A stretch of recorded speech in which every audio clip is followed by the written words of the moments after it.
बिस्मिल्लाहिर्रहमानिर्रहीम अस्सलाम वालेकुम नाज़रीन, आप कोटली सीरीज़ यूट्यूब चैनल देख रहे हैं और मैं मोहम्मद इरफान हूँ। आज ब्लैक मास की 5वीं किस्त का आगाज़ किया जा रहा है। आपसे गुजारिश है कि आप हमारी इस वीडियो को लाइक करने के साथ साथ हमारे चैनल को सब्सक्राइब कर लीजिए और साथ ही साथ नोटिफिकेशन बेल को ऑल पे सेट कर लीजिए और कमेंट बॉक्स में अपनी कीमती राय का इजहार ज़रूर किया कीजिए। तो चलिए आज 5वीं किस्त का आगाज़ करते हैं। दूसरी तरफ टागोरा का इलाका खासा वसी था। इसमें मतवस्त तबके की आबादी थी। इसकी सड़कें और गलियां तंग भी थीं और टेढ़ी मेढ़ी भी। और इस वक्त एक सड़क पर टाइगर की कार आहिस्ता आहिस्ता चलती हुई आगे बढ़ी चली जा रही थी। टाइगर और जोआना दोनों को डॉक्टर सिद्दीकी ने इमरान के कहने पर छुट्टी दे दी थी और वहां से जोआना तो राना हाउस पहुंच गया था, जबकि टाइगर अपने होटल चला गया था। और टाइगर ने जोआना से वादा किया था कि वो जिस कदर जल्द हो सकेगा उस्ताद शरफू और उस्ताद कालू के बारे में मालूमात हासिल करके इसे इतला देगा। और टाइगर ने अपना वादा निभाया था। इसने दूसरे रोज़ सुबह को ही राना हाउस फ़ोन करके जोआना को बता दिया था कि उस्ताद कालू का तो पता नहीं चल सका, अलबत्ता इस उस्ताद शरफू के बारे में मालूमात मिल गई हैं। और ये भी मालूम हुआ है कि उस्ताद कालू के बारे में सही मालूमात उस्ताद शरफू से ही मिल सकती हैं।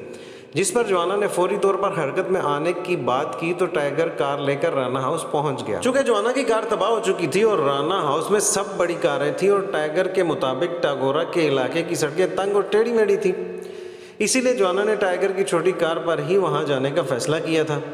और अब यह कार टागोरा की एक सड़क पर हरकत कर रही थी। तुम इस कदर आहिस्ता क्यों कार चला रहे हो? जोआना ने टाइगर से मुहातिब होकर कहा।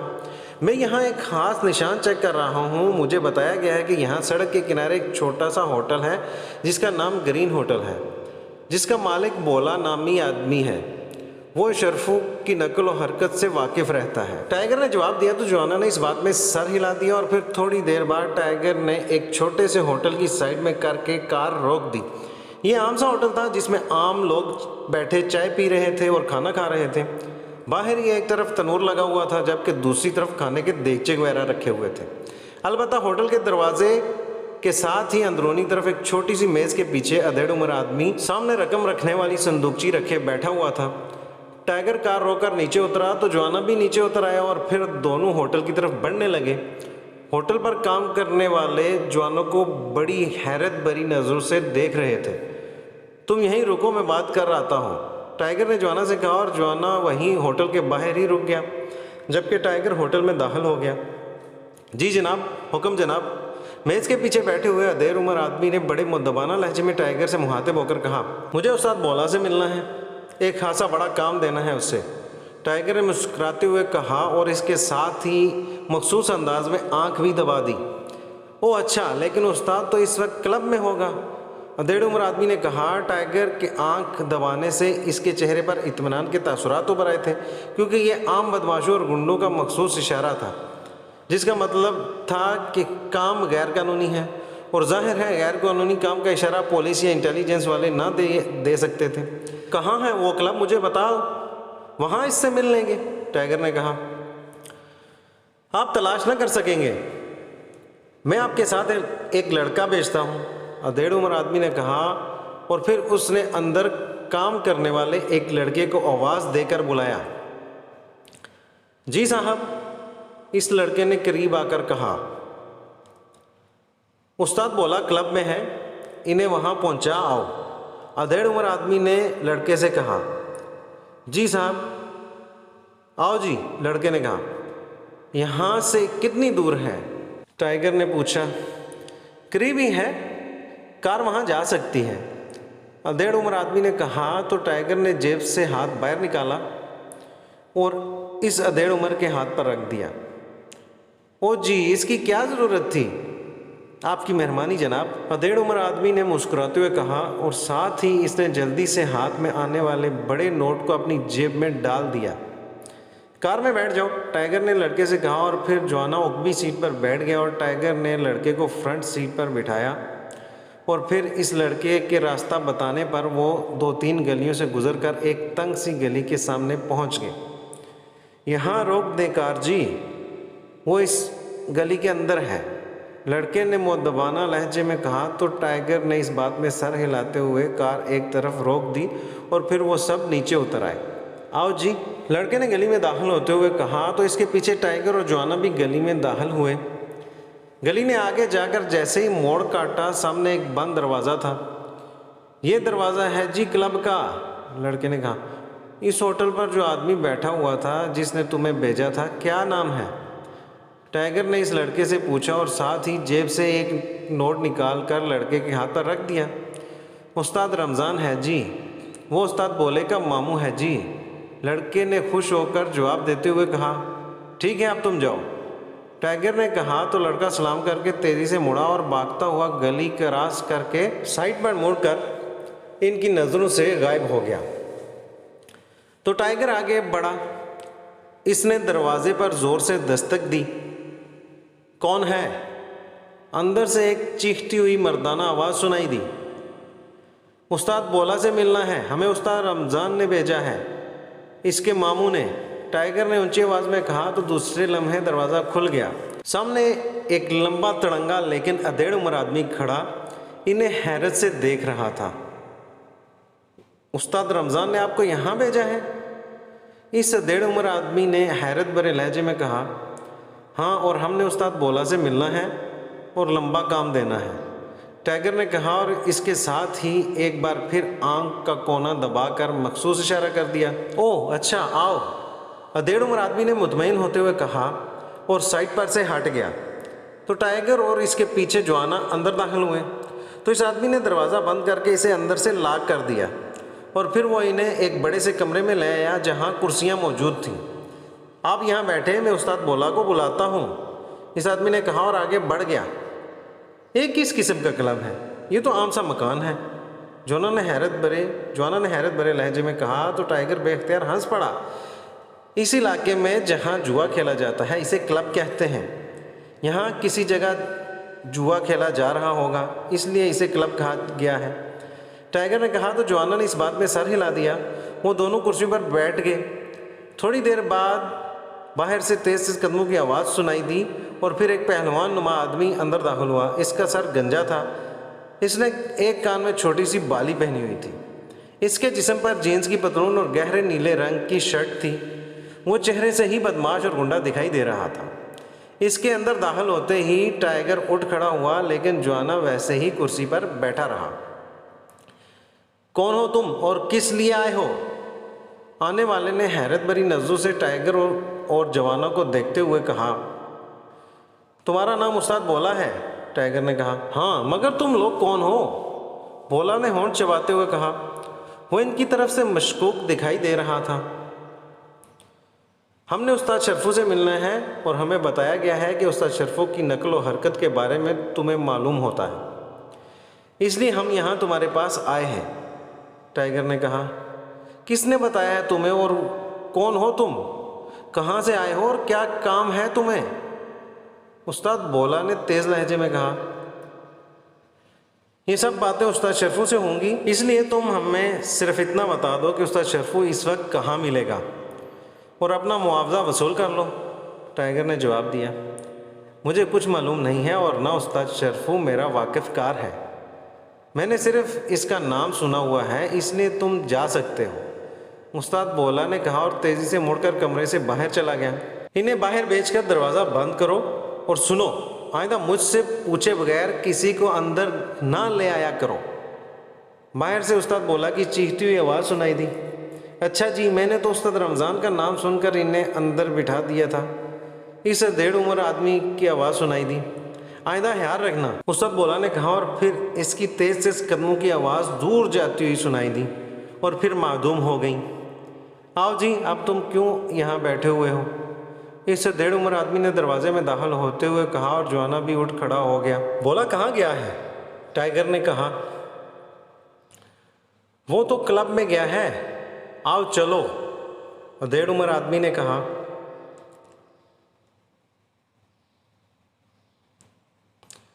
इस तरह बात नहीं बनेगी टाइगर, जोआना ने कहा और उसके साथ ही इसका बाजू बिजली की सी तेज़ी से बढ़ा और दूसरे ही लम्हे वो अधेड़ उम्र आदमी चीखता हुआ उछलकर एक धमाके से दीवार से जा टकराया और फिर फर्श पर गिरकर वो चंद लम्हे तड़पा और फिर साकत हो गया।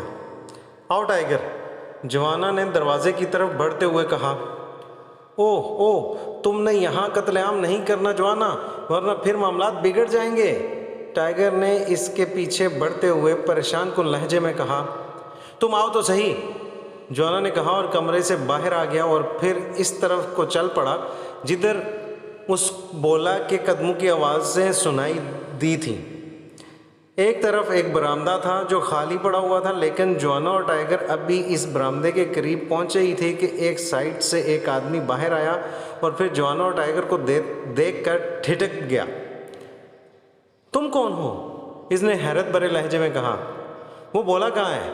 जवाना ने गुर्राते हुए लहजे में कहा। वो तो नीचे क्लब में है। मगर, इस आदमी ने बौखलाए हुए लहजे में कहा और फिर इससे पहले कि इसका फिक्रा ख़त्म होता, जवाना का बाजू घुमा और वो आदमी ज़ोरदार थप्पड़ खाकर चीखता हुआ उछलकर एक तरफ जा गिरा। भाग जाओ वरना हड्डियां तोड़ दूंगा, जवाना ने गुर्राते हुए कहा। तो वो आदमी नीचे गिरकर उठा और फिर वाकई तेज़ी से बैरूनी रास्ते की तरफ दौड़ पड़ा। जबकि जवाना और टाइगर बरामदे की साइड से आगे बढ़े तो वहाँ एक दरवाज़ा था जो खुला हुआ था और सीढ़ियाँ नीचे जा रही थीं और नीचे से बोलने की आवाज़ें सुनाई दे रही थीं। जवाना ने जेब से मशीन पिस्टल निकाल लिया था। ख्याल रखना जवाना प्लीज़, टाइगर ने कहा।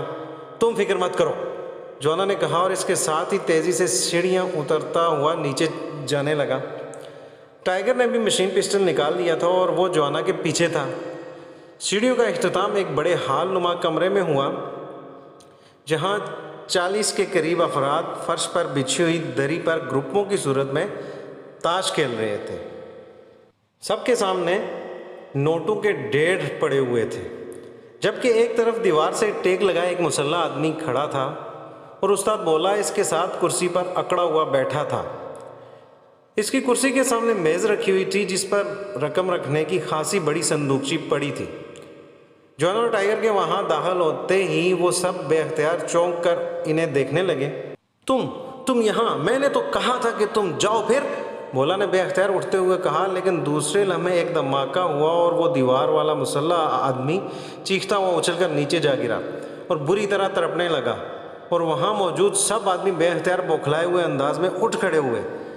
इन सब के चेहरों पर इंतहाई परेशानी और खौफ के तासुरात उभर आए थे। सब लोग भाग जाओ यहाँ से, हमें सिर्फ बोला से काम है, जाओ वरना, जवाना ने डांटते हुए लहजे में कहा। तो वो सब दरी पर पड़े हुए नोट छोड़कर इस तरह सीढ़ियों की तरफ भागे जैसे पागल कुत्ते इनका पीछा कर रहे हैं। वो मुसल्ला आदमी अब साकत हो चुका था, जबकि बोला हैरत से बुत बना खड़ा था। शायद इसके तस्वर में भी ना था कि इस तरह की कार्रवाई भी यहाँ की जा सकती है। जबकि टाइगर ने बिजली की सी तेज़ी से आगे बढ़कर इस मरने वाले के हाथ से निकल कर एक तरफ जा गिरने वाले रिवाल्वर को झपट लिया। अब बताओ तुम कहाँ हैं वो उस्ताद शर्फो? जवाना ने बोले की तरफ बढ़ते हुए कहा। तुम कौन हो तुम? बोले ने यकलख इस तरह उछलते हुए कहा जैसे वो अचानक नींद से जाग उठा हो। जो मैं पूछ रहा हूँ वो बताओ वरना, जवाना ने कहा और इसके साथ ही इसका हाथ बिजली किसी तेज़ी से घूमा और बोला इसका ज़ोरदार थप्पड़ खाकर चीखता हुआ एक साइड पर जा गिरा और फिर इससे पहले कि वो उठता, जवाना ने झुककर इसे गर्दन से पकड़ा और उठाकर दोबारा कुर्सी पर पटक दिया। लेकिन इसका झटका इस कदर ज़ोरदार था कि बोला कुर्सी समेत एक धमाके से नीचे जा गिरा। मैं बाहर जाता हूँ, कहीं अचानक हमला न हो जाए, टाइगर ने कहा और तेज़ी से सीढ़ियों की तरफ बढ़ता हुआ ऊपर चला गया। बोला चीखता हुआ कुर्सी समेत नीचे गिरा तो जवाना एक बार फिर झुककर इसे उठाना चाहा, लेकिन इस बार बोले कि दोनों टांगें तेज़ी से उठी और इसने जवाना की नाफ पर ज़रब लगानी चाहिए। लेकिन जवाना ने उसकी दोनों टांगों पर ज़रब लगा दी तो बोले का नीचला जिस्म दूसरी तरफ पलट गया, जबकि ऊपर वाला जिस्म वैसे ही सीधा रह गया। उसी लम्हे जवाना ने इसे गर्दन से पकड़कर एक बार फिर झटके से खड़ा कर दिया। बोलो कहाँ है वो शर्फू, बोलो, जवाना ने इसकी गर्दन पर मज़ीद दबाव डालते हुए कहा तो पहलवान नुमा बोला का जिस्म न सिर्फ ढीला पड़ गया बल्कि इसके जिस्म में ऐसी कपाहट हो गई जैसे इसे राशे का बुखार हो गया हो। उस्ताद शर्फू, गोली मार होटल के नीचे है, गोली मार होटल के नीचे, बोला ने बुरी तरह कांपते हुए लहजे में कहा तो जवाना ने अपने हाथों को मखसूस अंदाज में झटका दिया तो बोले का बारी भरकम ढीला पड़ा हुआ जिस्म यकलख फड़का, लेकिन दूसरे ही लम्हे इसकी आंखें बेनूर होती चली गईं तो जवाना ने बड़े हकारत भरे अंदाज में इसे नीचे फेंका। और फिर तेज़ी से चलता हुआ सीढ़ियों की तरफ बढ़ गया। दूसरी तरफ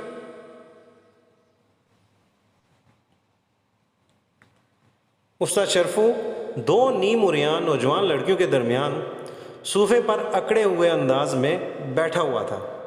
दोनों लड़कियां इससे जैसे चिपटी हुई सी बैठी थीं, जबकि उस्ताद शर्फू के हाथ में गिलास था और दोनों लड़कियां बारी बारी इसके गिलास में शराब डाल रही थीं और इनके दरमियान इंतहाई फाहिश कलमात का तबादला भी साथ साथ हो रहा था कि अचानक कमरे का दरवाज़ा एक धमाके से खुला तो ना सिर्फ दोनों लड़कियां बल्कि उस्ताद शर्फू भी बेअख्तियार चौंक पड़ा। कमरे में एक नौजवान ख्वास बाख्ता अंदाज में अंदर दाखिल हुआ। उस्ताद, वो काला देव और उसका साथी वो बोले के क्लब में तुम्हें ढूंढ रहे हैं। वहाँ उन्होंने बोले को भी मार डाला है और तुम्हारे छोटे भाई करामत को भी हलाक कर दिया है। आने वाले ने इंतहाई जोशीले लहजे में कहा। क्या क्या कह रहे हो? करामत को हलाक कर दिया है? किसने? किसकी बात कर रहे हो? उस्ताद शर्फू ने उछल कर खड़े होते हुए कहा। इसके इस तरह उठने से दोनों लड़कियां भी लड़खड़ा कर एक तरफ हो गईं। शर्फू का चेहरा गुस्से की शिद्दत से सुर्ख पड़ गया था और इसके गाल फड़फड़ा रहे थे। मैं सच कह रहा हूं बास, अभी मैं वहीं से आया हूं। आने वाले ने इस बार कदरे संभलते हुए लहजे में कहा। ये काला देव कौन है? किसकी बात कर रहे हो तुम? शर्फू ने होंठ चबाते हुए कहा। वो अकरमी हबशी है और कद कामत और जिसमत के लिहाज से देव है, इसीलिए इसे काला देव कहा जाता है। मैंने जो मालूमात हासिल की हैं इसके मुताबिक वो और उसका एक मुकामी साथी पहले रमज़ान के होटल गए और फिर वहाँ से वो बोला के क्लब चले गए। उसके बाद वहाँ जुआ खेलने वाले भागकर बाहर आए और उन्होंने उस्ताद रमज़ान को बताया तो उस्ताद रमज़ान उठकर वहाँ गया, लेकिन इस वक्त तक इनकी कार आगे जा चुकी थी। मैं भी वैसे ही बोले से मिलने वहाँ गया था। फिर मैं उस्ताद रमज़ान के साथ अंदर गया तो वहाँ तुम्हारे भाई करामत और बोला कि लाशें पड़ी हुई थी। चुनाचे मैं वहाँ से सीधा यहाँ आया हूँ। आने वाले ने जवाब देते हुए कहा। जाओ अहसन को बुला लाओ। शर्फू ने कहा और फिर इसने लड़कियों को भी जाने का इशारा कर दिया। दोनों लड़कियां तेज़ी से मुड़ी, दौड़ती हुई कमरे से बाहर चली गईं, जबकि इतला देने वाला भी वापस चला गया। शर्फू मुठियां भींचता रहा। इसका चेहरा वैसे ही बिगड़ा हुआ था। थोड़ी देर बाद दरवाज़ा खुला और एक नौजवान अंदर दाखिल हुआ। अहसन, अभी नईम ने इतला दी है कि बोले के क्लब में दाखिल होकर दो आदमियों ने, जिनमें एक मुकामी आदमी है और दूसरा देव हैकल अकरमी हबशी है, उन्होंने बोले और मेरे छोटे भाई करामत को हलाक कर दिया है। तुम अपने आदमी को टगोरों में फैला दो, इनके पास कार है। ये लोग जहाँ भी नजर आए इन पर बेहोश कर देने वाली गैस फायर कर दो और फिर मुझे इतला दो, लेकिन जब तक मैं वहाँ पहुँच ना जाऊँ इन्हें होश में नहीं आना चाहिए। शर्फू ने तेज़ तेज़ लहजे में कहा। इन्हें हलाक क्यों ना कर दिया जाए बॉस? आने वाले ने कहा। नहीं, मैं करामत का इंतकाम इनसे खुद लूँगा। मैं अपने हाथों से इनकी एक एक बोटी अलहदा करूँगा। जाओ और मेरे हुक्म की तामील करो। शर्फू ने दाढ़ते हुए लहजे में कहा। यस बॉस, अहसन ने कहा और तेज़ी से मुड़ गया। ये बोले के क्लब में क्यों गए होंगे और क्यों ये लोग इस अंदाज में कत्लो गारत कर रहे हैं? शर्फू ने इस बार कुर्सी पर बैठकर बड़बड़ाते हुए अंदाज में कहा। चलो ये पकड़े जाएंगे, फिर पूछ लूँगा उनसे। इसने चंद लम्हे खामोश रहने के बाद दोबारा बड़बड़ाते हुए कहा। फिर तकरीबन 1 घंटे बाद फ़ोन की घंटी बज उठी। इसने हाथ बढ़ाकर रिसीवर उठा लिया। शर्फू बोल रहा हूँ, शर्फू ने कहा। कालू बोल रहा हूँ शर्फू, दूसरी तरफ से एक क्रख्त सी आवाज़ सुनाई दी। ओह उस्ताद आप? शर्फू ने चौंक कर कहा। इसका लहजा मुअद्दबाना था। मुझे इतला मिली है कि तुम्हारे छोटे भाई करामत को नामालूम अफराद ने हलाक कर दिया है। ये कैसे हो गया है? कौन लोग हैं ये? दूसरी तरफ से कहा गया। यस बॉस, अभी नईम ने मुझे इतला दी है। मैंने अहसन को हुक्म दिया है कि वो इन्हें तलाश करके बेहोश करके अड्डे में ले जाए। फिर मैं खुद इनसे पूछगछ भी करूँगा और इनसे अपने भाई करामत की मौत का इंतकाम भी लूँगा। अभी तक अहसन की तरफ से कोई इतला नहीं मिली। अलबत्ता नईम ने बताया है कि ये 2 आदमी हैं, जिनमें एक मुकामी आदमी है और दूसरा देव हैकल अकरमी हबशी है। शर्फू ने कहा। ओह, तो ये वो लोग हैं। ओह वेरी बैड, तो ये लोग टागोरा भी पहुंच गए हैं। दूसरी तरफ से उस्ताद कालू ने कहा तो शर्फू बेख्तियार उछल पड़ा। कौन हैं ये लोग? क्या आप इन्हें जानते हैं बॉस? शर्फू ने इंतहाई हैरत भरे लहजे में कहा। हाँ, मुझे इतला मिली थी कि ये लोग तुम्हें और मुझे तलाश करते फिर रहे थे। फिर चीफ आर्थर ने आस्टन के ज़रिए इन पर कातलाना हमला कराया और ये दोनों शदीद ज़ख्मी हो गए थे। फिर इन्हें किसी सरकारी हॉस्पिटल में मुंतकिल कर दिया गया था। उसके बाद हेडक्वार्टर ऑफिस से इतला मिली कि आर्थर को भी हेड ऑफिस ने नाकामी की सज़ा देकर हलाक कर दिया है और अब चीफ आर्थर की बजाय रॉबर्ट है। और इसके साथ ही रॉबर्ट ने हुक्म दे दिया है कि हम दूसरी इतला मिलने तक असले की सप्लाई भी बंद कर दें और गोदामों को भी सील कर दें, क्योंकि हेडक्वार्टर इस वक्त तक काम आगे नहीं बढ़ाना चाहता जब तक इनका खात्मा नहीं हो जाता। ये बताया गया है कि इनका ताल्लुक पाक एशिया के सीक्रेट सर्विस से किसी न किसी अंदाज में है। इसका मतलब है कि ये बोले तक तुम्हारे बारे में मालूमात हासिल करने गए होंगे और ये तुम्हारे ज़रिए मुझ तक पहुंचना चाहते होंगे। कालू ने पूरी बात तफसील से बताते हुए कहा, हो सकता है बॉस, लेकिन अब इनका खात्मा यकीनी है। आपको तो मालूम है कि एहसन के आदमियों का टागोरा में जाल बिछा हुआ है और वो अपने काम में माहिर है। शरफू ने कहा, हाँ, लेकिन अब इन्हें ज़िंदा बचकर नहीं जाना चाहिए। और सुनो, इनसे तुमने एक आदमी अली इमरान के बारे में मालूमात हासिल करनी है, फिर मुझे रिपोर्ट देना। मैं इस अली इमरान का फौरी तौर पर खात्मा करना चाहता हूँ ताकि हमारा बिजनेस दोबारा शुरू हो सके। कालू ने कहा, ऐसा ही होगा बॉस। शरफू ने कहा तो दूसरी तरफ से राब्ता ख़त्म हो गया और शरफू ने रिसीवर रख दिया, लेकिन इसी लम्हे फ़ोन की घंटी एक बार फिर बज उठी तो इसने हाथ बढ़ाकर दोबारा रिसीवर उठा लिया। शरफू बोल रहा हूँ, शरफू ने कहा। एहसन बोल रहा हूँ बॉस, आपके हुक्म की तामील हो गई है। ये दोनों बेहोशी के आलम में धोबी घाट वाले अड्डे में जंजीरों में जकड़े हुए मौजूद हैं। मैं वहीं से कॉल कर रहा हूँ। दूसरी तरफ से कहा गया, कहाँ से पकड़े गए हैं और कैसे, तफसील बताओ, क्योंकि इनमें बड़ा उस्ताद कालू भी दिलचस्पी ले रहा है। शरफू ने कहा, ये गोलीमार होटल पहुँच गए थे और वहाँ आपके बारे में पूछगछ कर रहे थे कि मेरे आदमियों ने चेक कर लिया और फिर उन पर गैस मास्क फायर करके उन्हें बेहोश कर दिया गया। एहसन ने जवाब दिया, ओह, तो ये बोले के पास इसीलिए गए थे। इसका मतलब है कि बड़े उस्ताद कालू की मालूमात दुरुस्त हैं कि ये लोग मेरे और बड़े उस्ताद कालू के पीछे हैं। ठीक है, मैं आ रहा हूँ, शरफू ने कहा और रिसीवर रखकर वो तेज़ तेज़ कदम उठाता बैरूनी दरवाजे की तरफ बढ़ता चला गया। दूसरी तरफ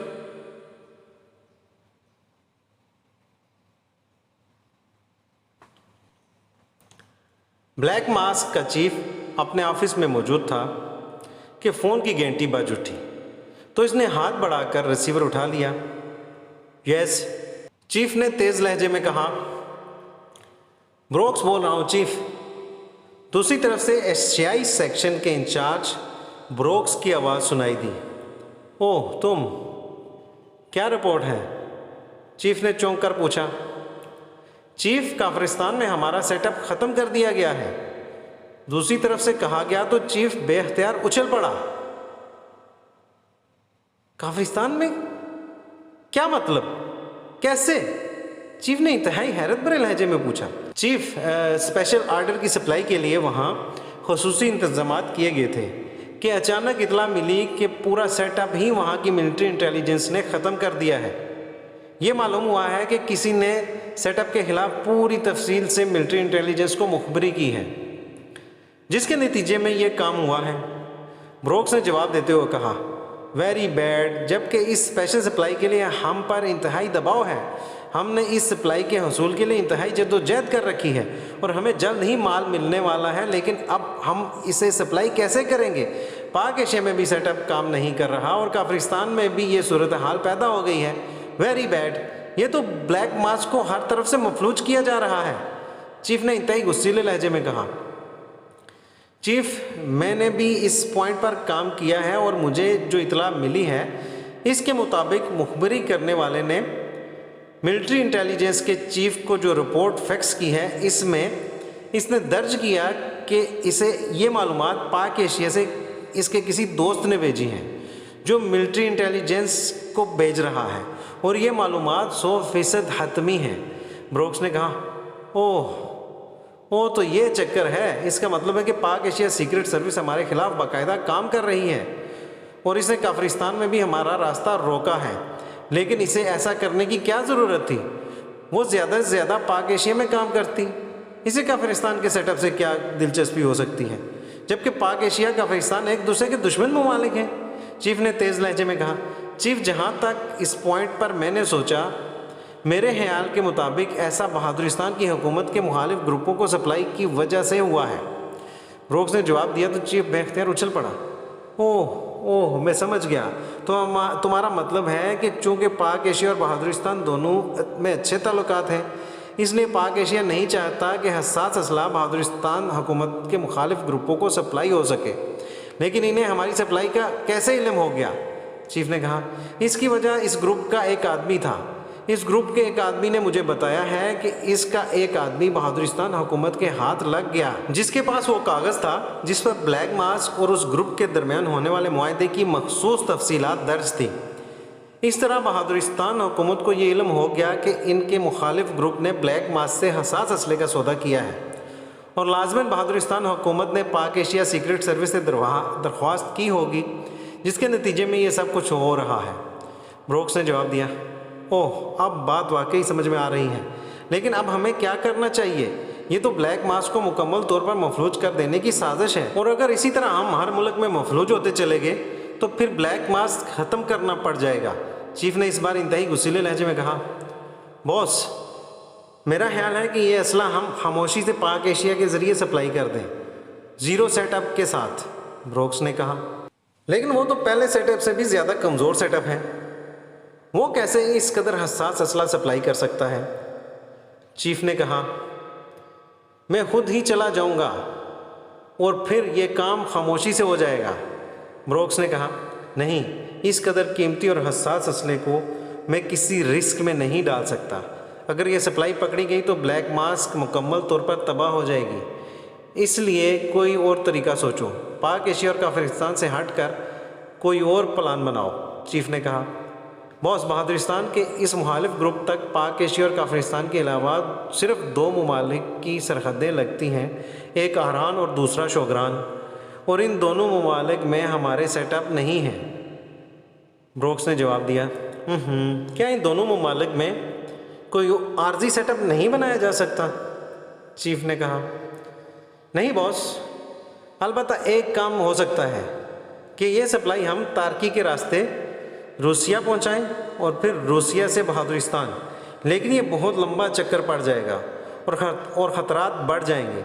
ब्रोक्स ने जवाब दिया, हाँ, तुम्हारी बात दुरुस्त है, लेकिन जिस तरह तुम पाक एशिया में ज़ीरो सेटअप के ज़रिए सप्लाई करना चाहते हो, तो क्या ये काम काफिरिस्तान के ज़रिए नहीं हो सकता? चीफ ने कहा, वहाँ हमारा ज़ीरो सेटअप भी मौजूद नहीं है चीफ। ब्रोक्स ने जवाब दिया, ओह, फिर तो मजबूरी है, लेकिन मेरा दिल ज़ीरो सेटअप पर काम करने को नहीं मान रहा। तुम ऐसा करो कि इस मामले में मज़ीद सोचो। अभी माल मिलने में 1 हफ़्ता है, इसलिए इस दौरान कोई फुल प्रूफ प्लान बनाओ। चीफ ने कहा, यस चीफ। दूसरी तरफ से कहा गया तो चीफ ने रिसीवर रख दिया। इसके चेहरे पर परेशानी के तासुरात नुमाया थे कि अचानक फ़ोन की घंटी एक बार फिर बज उठी और चीफ ने होंठ चबाते हुए हाथ बढ़ाकर रिसीवर उठा लिया।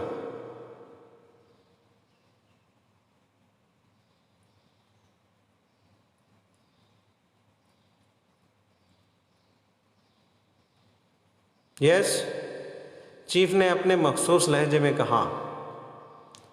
डेजी बोल रहा हूँ मार्कर। दूसरी तरफ से एक मर्दाना आवाज़ सुनाई दी। लहजा बेतकल्लुफ़ाना था तो चीफ बेख्तियार उछल पड़ा। ओह ओह डेजी, तुमने बरवक्त कॉल की है। क्या तुम फौरी तौर पर मेरे ऑफिस में आ सकते हो? अभी और इसी वक्त, चीफ ने कहा। ओह, क्या हो गया है? क्या कोई इमरजेंसी है? दूसरी तरफ से हैरत भरे लहजे में कहा गया।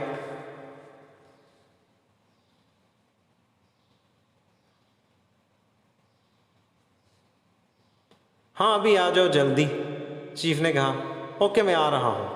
दूसरी तरफ से कहा गया तो चीफ ने रिसीवर रख दिया और फिर इंटरकॉम का रिसीवर उठाकर इसने 2 बटन प्रेस किए और दूसरी तरफ से बोलने वाले को डेजी की आमद के बारे में बताकर हदायत की कि इसे फ़ौरन इसके ऑफिस पहुंचा दिया जाए। इसके बाद रिसीवर रख दिया। अगर डेजी रजामंद हो जाए तो ये काम आसानी से हो सकता है, चीफ ने बड़बड़ाते हुए कहा। फिर तकरीबन 1 घंटे बाद दरवाज़ा खुला और एक छरीरे लेकिन वर्जी जिस्म का खुशरू नौजवान जिसने जीन्स की पैंट और चमड़े की जैकेट पहनी हुई थी अंदर दाखिल हुआ। आओ आओ डेजी, मैं बड़ी शिद्दत से तुम्हारा इंतज़ार कर रहा था। चीफ ने इसके इस्तकबाल के लिए उठते हुए कहा, आखिर हुआ क्या है? आज से पहले तो मैंने तुम्हें कभी इस आलम में नहीं देखा। डेजी ने मुस्कुराते हुए कहा और फिर मुसाफा करके वो मेज़ की दूसरी तरफ बढ़ गया। एक ऐसा काम सामने आया है जिसमें तुम्हारी मदद की ज़रूरत है। चीफ ने कहा, मेरी मदद की? क्या मतलब?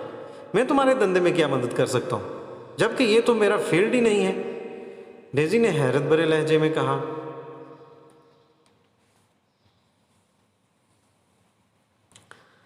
तुम मनशियात के धंधे से मुंसलिक हो और मुझे मालूम है कि तुम्हारा सारा माल बहादुरिस्तान से आता है और इस सिलसिले में तुमने बाकायदा एक नेटवर्क बना रखा है। चीफ ने कहा, हाँ फिर?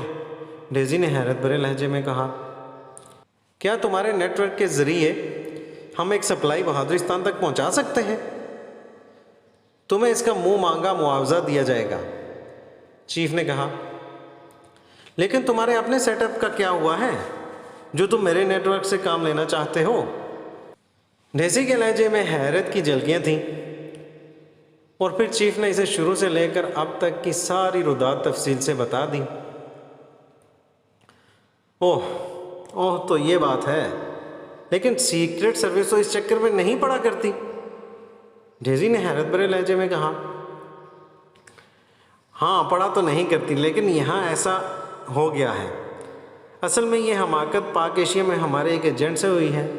इसने वहाँ सीक्रेट सर्विस से ताल्लुक़ रखने वाले एक आदमी अली इमरान के आदमी पर कातलाना हमला करा दिया, जिससे हालात बिगड़ते चले गए। चीफ ने कहा, ठीक है, मुझे कोई एतराज़ नहीं, लेकिन ये सप्लाई कितनी होगी, क्योंकि मुझे इसके लिए खुसूसी इंतज़ामात करने होंगे। डेजी ने कहा तो चीफ ने इसे तफसील बता दी। ये कोई मसला नहीं है, 4 ट्रकों का माल तो मैं आसानी से सप्लाई कर सकता हूँ। मेरा नेटवर्क ऐसा है कि इन ट्रकों को रास्ते में कोई चेक ही नहीं करता। इसके लिए तुम्हें माकूल मुआवजा देना होगा। डेजी ने कहा, मुआवजे की तुम फिक्र ना करो, ये ब्लैक मास की साख और इज्जत का सवाल बन गया है, इसलिए मुआवजा जो तुम कहोगे वही मिलेगा, लेकिन काम बेदाग अंदाज में होना चाहिए। चीफ ने कहा, मैं खुद वहाँ जाऊँगा और ख़ुद ही सप्लाई कराऊँगा। और बोलो?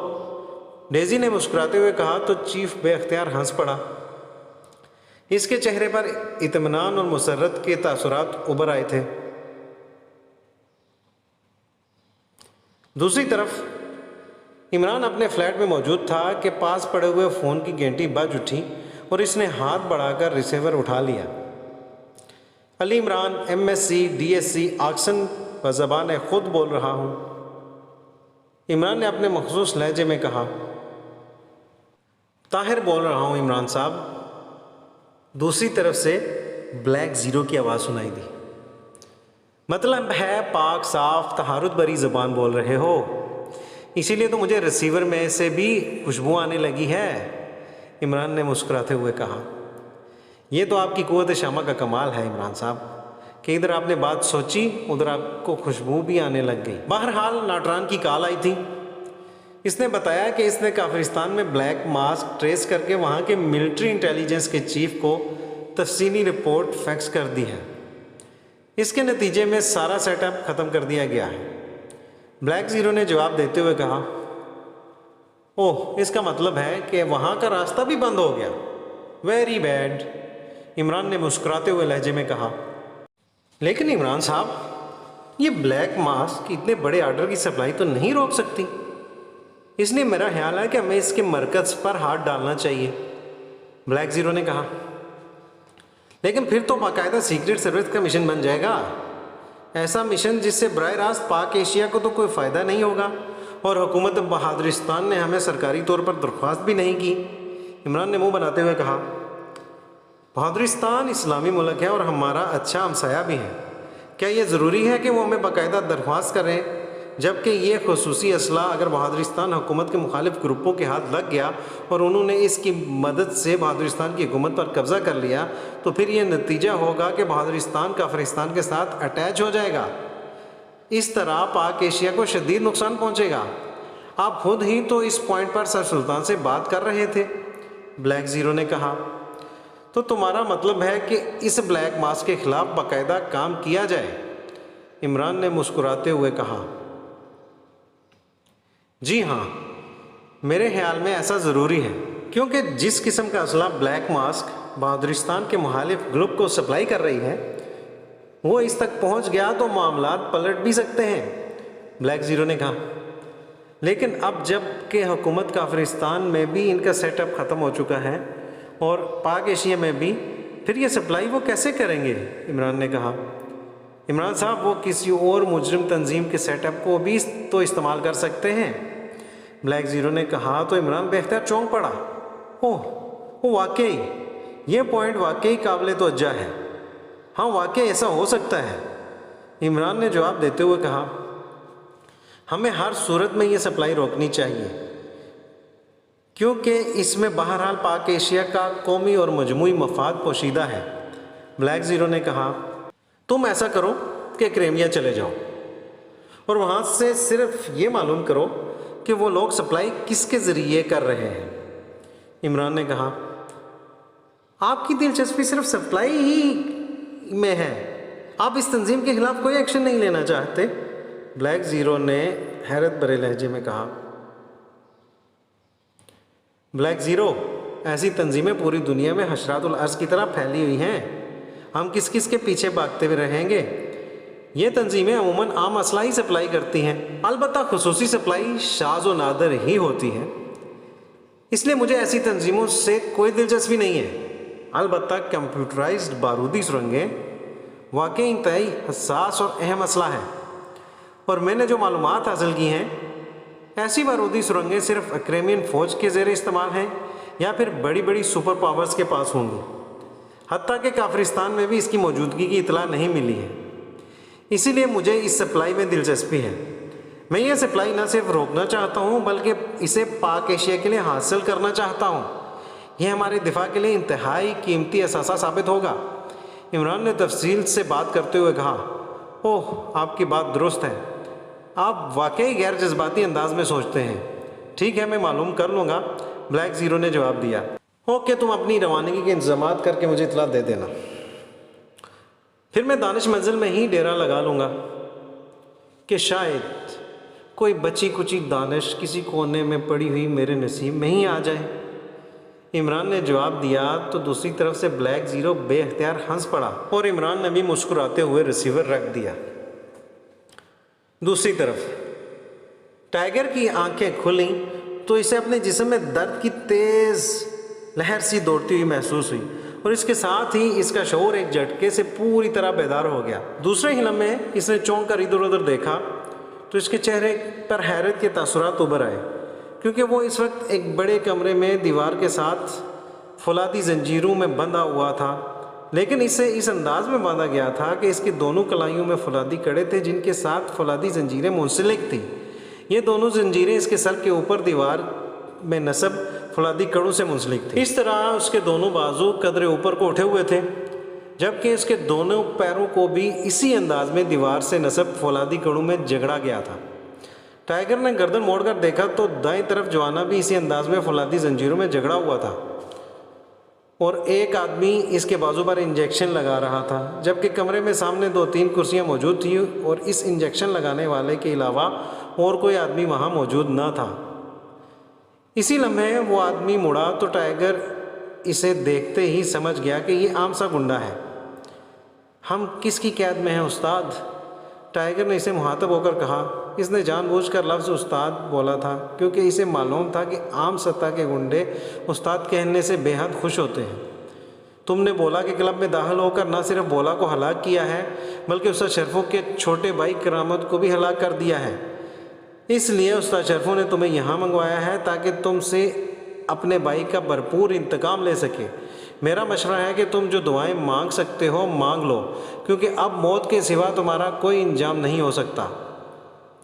इस आदमी ने मुंह बनाते हुए जवाब दिया। तो क्या हम गोली मार होटल के नीचे कमरे में हैं? टाइगर ने इसकी तकरीर नज़रअंदाज करते हुए कहा। नहीं, ये धोबी घाट वाला अड्डा है, इस आदमी ने जवाब दिया और फिर तेज़ी से मुड़कर दरवाजे से बाहर चला गया। इसी लम्हे जवाना ने भी कराहते हुए आंखें खोल दी, जबकि टाइगर ने अपनी कलाइयों में मौजूद कड़ों को उंगलियां मोड़कर टटोलना शुरू कर दिया, क्योंकि इसे इन गुंडों के बारे में मालूम था कि ये लोग इंतहाई मुश्तइल मिजाज होते हैं और फिर जबकि इस शरफों का भाई हलाक हो गया है तो हो सकता है कि वो अंदर दाखिल होते ही इन पर फायर शुरू कर दे। और फिर चंद लम्हों में ही इसने कड़ू में मौजूद बटन प्रेस कर दिए। ये हम कहाँ हैं टाइगर? इसी लम्हे जोआना की आवाज़ सुनाई दी तो टाइगर ने इसे तफसील बता दी और फिर इससे पहले कि जोआना कोई जवाब देता कमरे का दरवाज़ा एक धमाके से खुला और एक दो कामत और वर्जिशी जिस्म का आदमी अंदर दाखिल हुआ।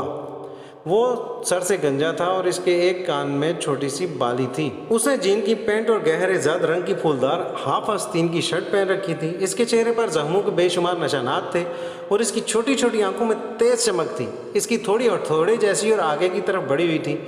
वो अपने चेहरे और अंदाज से ही कोई बड़ा बदमाश दिखाई दे रहा था। इसके पीछे वही आदमी था जिसने इन्हें इंजेक्शन लगाए थे। इस वक्त इसके हाथ में एक बड़ा सा खारदार कोड़ा था। तुम वो बदबख्त हो जिन्होंने मेरे भाई करामत को हलाक किया है, गंजे ने अंदर दाखिल होते ही दाढ़ते हुए लहजे में कहा। तुम्हारा नाम शर्फू है? टाइगर ने मुतमईन लहजे में कहा। हाँ, मेरा नाम शर्फू है और इसे अच्छी तरह याद कर लो ताकि कब्र में भी तुम्हें ये नाम याद रह जाए और तुम खौफ से कांपते रहो। शर्फू ने कुर्सी पर बैठते हुए कहा। इसका चेहरा गुस्से की शिद्दत से बिगड़ा हुआ सा नजर आ रहा था। हम तो तुम्हें खुद तलाश करते फिर रहे थे। ये अच्छा हुआ कि तुमने हमें खुद यहीं बुलवा लिया। टाइगर ने मुस्कुराते हुए जवाब दिया। मुझे मालूम है कि तुम मुझे तलाश करते फिर रहे थे, लेकिन तुमने ना सिर्फ मेरे आदमी को हलाक किया है बल्कि मेरे छोटे भाई को भी हलाक कर दिया है। इसलिए अब तुम्हारी मौत इबरतनाक होगी। शर्फू ने कहा। चलो, जिस कदर जी चाहे इबरत हासिल कर लेना, हम तुम्हें नहीं रोकेंगे। बस इतना बता दो कि तुम्हारा बड़ा उस्ताद कालू कहाँ होता है? टाइगर ने मुस्कुराते हुए जवाब दिया। उस्ताद कालू के बारे में कोई नहीं जानता। शायद इसका अपना साया भी इसके वजूद से बेखबर रहता है। शर्फू ने करख्त लहजे में जवाब दिया और इसके साथ ही इसने गर्दन मोड़कर साथ खड़े हुए आदमी की तरफ देखा जिसके हाथ में कोड़ा था। चलो शुरू हो जाओ। पहले इस ज़्यादा बोलने वाले की बोटियाँ उड़ा दो, फिर इस काले देव की बारी आएगी। शर्फू ने इसे मुखातिब होकर कहा। यस बॉस, इस आदमी ने कहा और कोड़े को चटखाता हुआ तेजी से टाइगर की तरफ बढ़ने लगा। टाइगर! इसी लम्हे जोआना ने टाइगर से मुखातिब होकर कहा। फिक्र मत करो जोआना, टाइगर ने जवाब दिया तो जोआना ने इस बात में सर हिला दिया।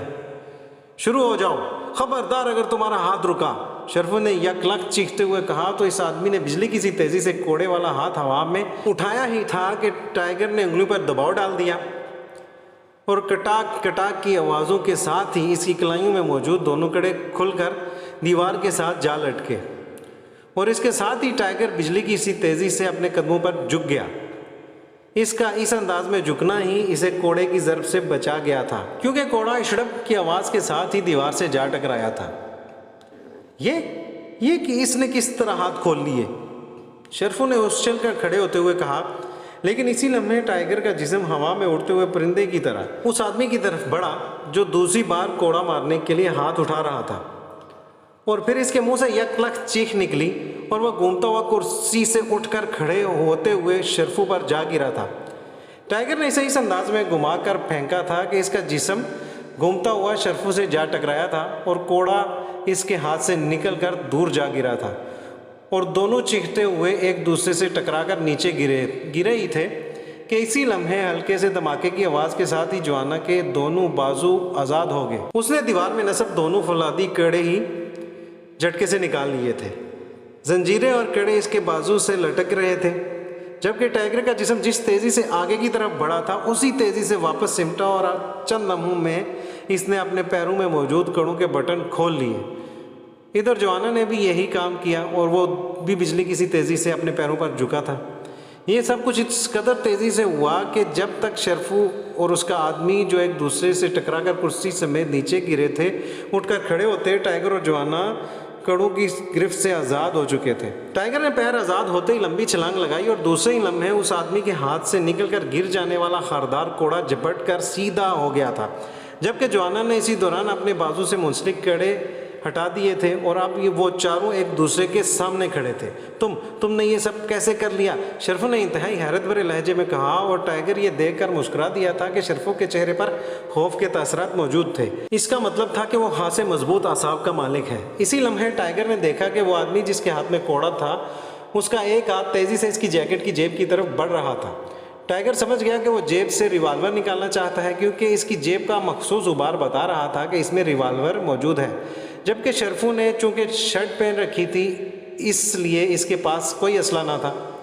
अपना हाथ जेब से दूर रखो मिस्टर, टाइगर ने कहा, और इसके साथ ही शराब की आवाज़ के साथ ही इस कोड़ा बिजली किसी तेज़ी से घूमता हुआ इस आदमी के बाजू पर पड़ा और वो बुरी तरह चीखता हुआ उछलकर एक तरफ जा गिरा। इसे ख़त्म कर दो टाइगर, यहाँ काम सिर्फ इस शरफू से है, जोआना ने बड़े इत्मीनान भरे लहजे में कहा। तो टाइगर ने हाथ एक बार फिर घुमाया और इस बार कोड़ा इस आदमी की गर्दन से लिपट कर जब वापस आया तो उस आदमी के हलक से खरखराहट की आवाज़ निकली और इसके साथ ही इस अंदाज में तड़पना शुरू कर दिया जैसे ज़बह होती हुई बकरी के मुंह से खरखराहट की आवाज़ निकलती है। जबकि शरफू होंठ बेंचे खामोश खड़ा हुआ था।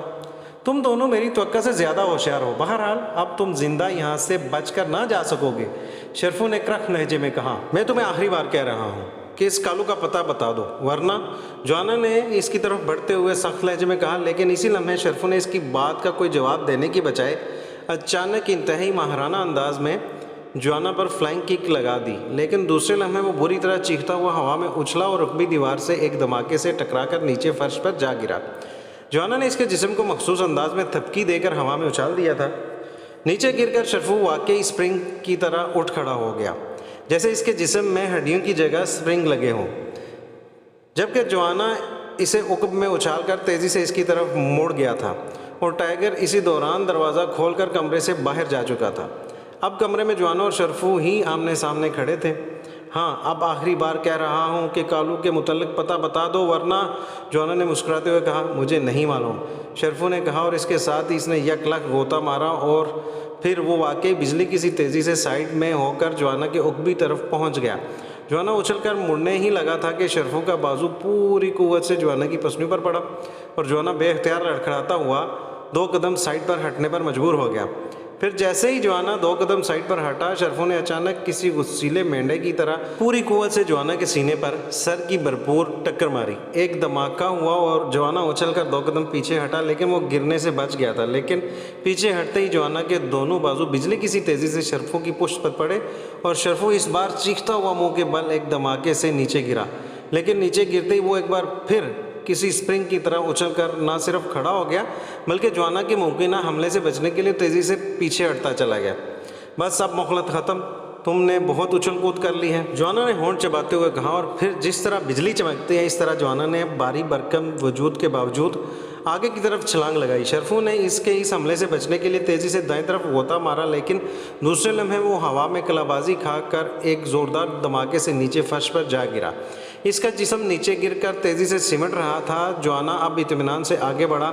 इसने झुककर एक हाथ इसके कंधे पर रखा और दूसरा इसके सर पर रखकर इसने दोनों हाथों को मखसूस अंदाज में घुमाया और इसके साथ ही शरफू के मुंह से एक आवाज़ निकली जैसे गुब्बारे में से हवा निकलती है और इसका इंतहाई तेज़ी से बिगड़ता हुआ चेहरा नॉर्मल होता चला गया। लेकिन अब इसका जिस्म बेहिस्सो हरकत हो चुका था और इसकी आंखें बंद थीं। वो बेहोश हो चुका था। इसी लम्हे दरवाज़ा खुला और जोआना तेज़ी से मुड़ा, लेकिन कमरे में टाइगर दाखिल हो रहा था।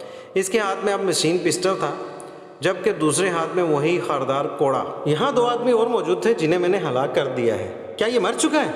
टाइगर ने चौंक कर कहा। नहीं, मैंने इसे सिर्फ बेहोश किया है क्योंकि इससे बहरहाल कालू का पता मालूम करना है, जोआना ने कहा। तो इसने कुछ बताया नहीं? टाइगर ने आगे बढ़ते हुए हैरत भरे लहजे में कहा। नहीं, खासा सख्त जान आदमी है, इसलिए अगर मैं इसे बेहोश ना करता तो ये कुछ कहे बगैर ही ख़त्म हो जाता, जोआना ने ऐसे लहजे में कहा कि टाइगर समझ गया कि जोआना ने न जाने किस तरह अपने आप पर कंट्रोल रखा हुआ होगा। इसे जंजीरों में बांध देते हैं, फिर इत्मीनान से पूछगछ कर लेंगे, टाइगर ने कहा। तो जोआना ने इस बात में सर हिला दिया और फिर चंद लम्हों बाद जिन कुंडों से टाइगर झगड़ा हुआ था इनमें शरफू को जकड़ दिया गया।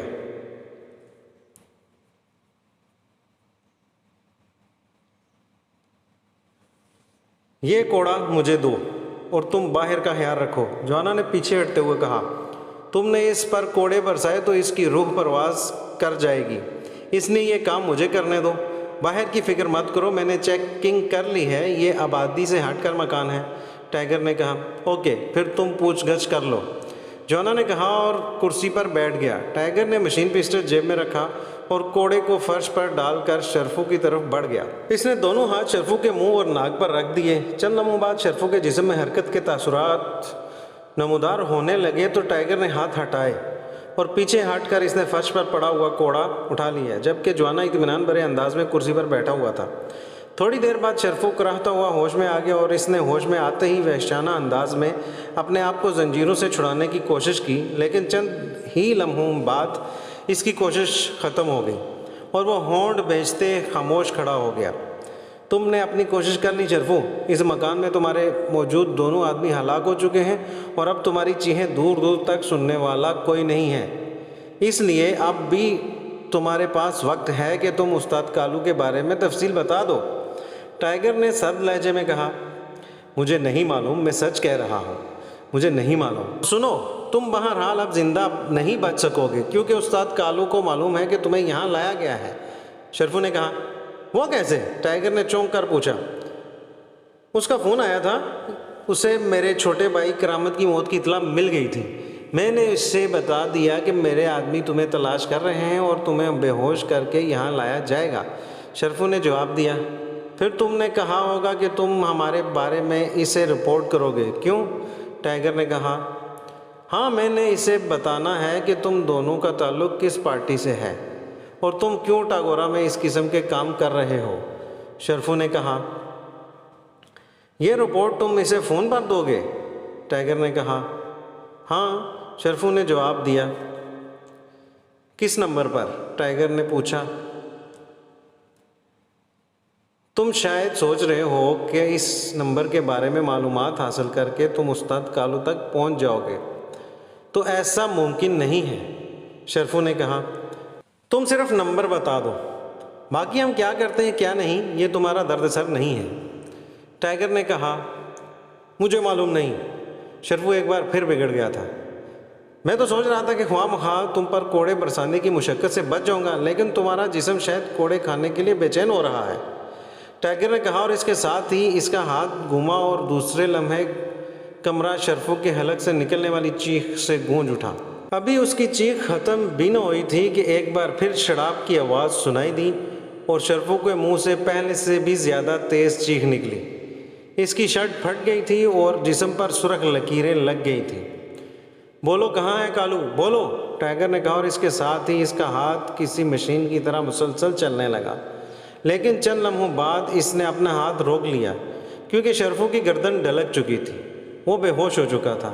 इसका जिस्म अब खासा ज़ख्मी नज़र आ रहा था। ये वाकई खासा सख्त जान आदमी है, टाइगर ने कहा और इसके साथ ही इसने कोड़ा वहीं फेंका और आगे बढ़कर इसने शर्फू का नाक और मुंह दोनों हाथों से बंद कर दिया। थोड़ी देर बाद शर्फू के जिस्म में हरकत के तासुरात नमूदार होने लग गए तो टाइगर पीछे हटा और इसने एक बार फिर फर्श पर पड़ा हुआ कोड़ा उठा लिया। तुम्हारा हाथ खासा हल्का है टाइगर, कोड़ा मुझे दो, फिर देखो कि पहले ही कोड़े के बाद इसकी रूह कैसे बोलती है। जोना ने कहा, बोलने से पहले ही परवाज़ कर जाएगी, इसलिए ये काम मुझे ही करने दो। टाइगर ने मुस्कुराते हुए कहा तो जोना बेख्तियार मुस्कुरा दिया। इसी लम्हे शर्फू कराहता हुआ होश में आ गया। पानी, मुझे पानी दो, शर्फू ने कराहते हुए कहा। पानी नहीं, शराब मिलेगी, लेकिन फ़ोन नंबर पहले बताना पड़ेगा तुम्हें, वरना मेरा हाथ फिर हरकत में आ जाएगा। टाइगर ने इंतहाई सर्द लहजे में कहा, मुझे पानी दो, मैं बता देता हूँ। शर्फू ने रुक रुक कर कहा, पहले बताओ और ये सुन लो कि मैं फ़ोन पर तुम्हारी से बात कराकर कन्फर्मेशन करूँगा, इसलिए गलत नंबर ना बताना।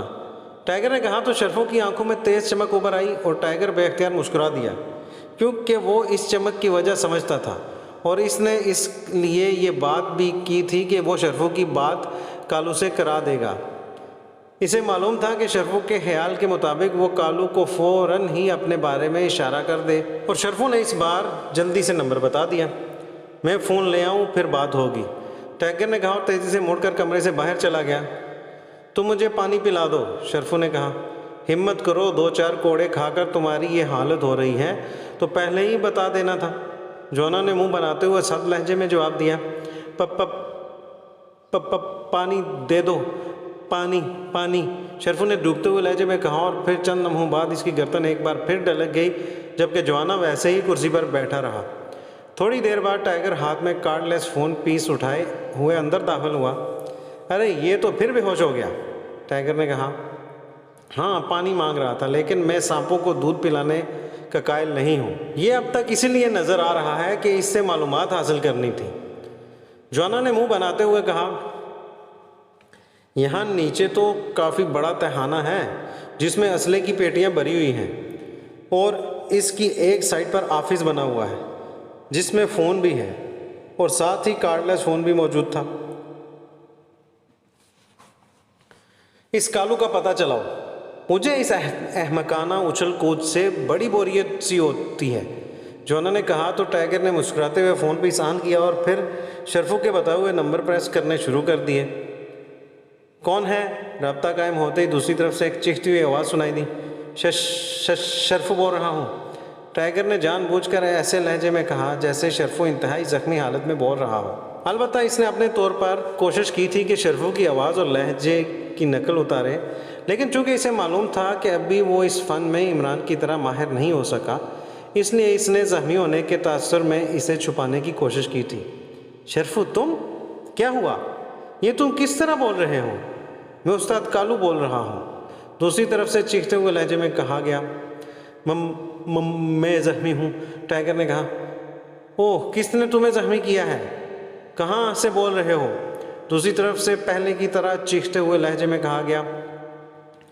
वो दोनों बहुत ख़तरनाक थे, उन्होंने मुझे ज़ख्मी कर दिया, लेकिन मैंने इन्हें हलाक कर दिया है, टाइगर ने कहा। ओह, इस टाइगर और उस काले हबशी की बात कर रहे हो?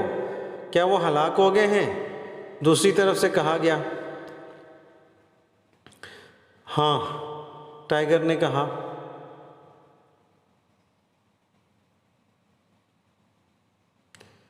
ओह, ये अच्छा हुआ।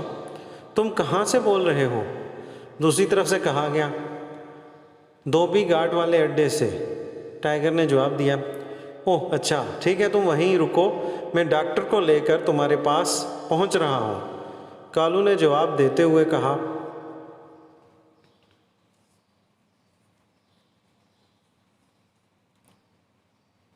अच्छा, टाइगर ने कहा और इसके साथ ही फ़ोन ऑफ कर दिया।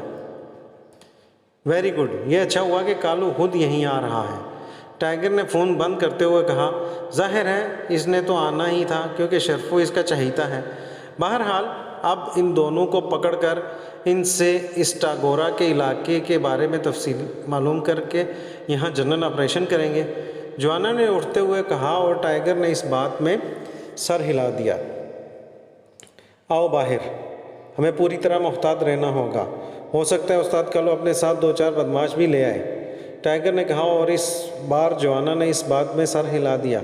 और फिर बाहर आकर इन दोनों ने नीचे तहखाने से ज़रूरी असला उठाया और फिर छुप कर खड़े हुए।